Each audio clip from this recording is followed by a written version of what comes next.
তো আজকে তো মা আমের মালপোয়া বানিয়েছে, তার জন্য মা আজকে সুজি নিয়েছে, ময়দা নিয়েছে 2 কাপ মতন, আর এখানে আমের যে পাল্পটা সেই নিয়েছে, পাকা আমের।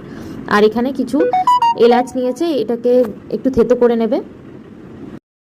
তো এখন আমের পাল্পটা তো দিয়ে দিয়েছে পরিমাণ মতন।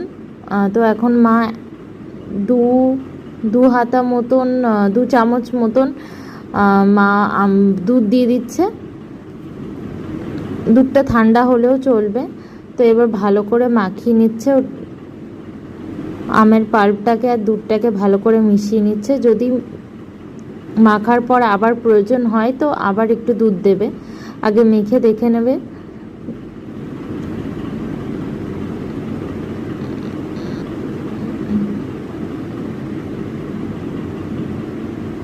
তো পরিমাণ মতন দুধটা নিতে হবে। তো একটু পাল্প বেঁচে ছিল, তো আবার মা দিয়ে দিয়েছে।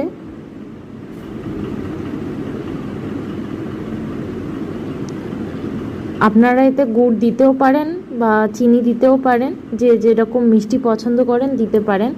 তো যেহেতু আমটা খুব মিষ্টি ছিল, তাই মা আর কোনো এক্সট্রা করে মিষ্টি, কোনো চিনি বা গুড় কিছুই অ্যাড করেনি। তো মা তো মিক্স করে নিয়েছে।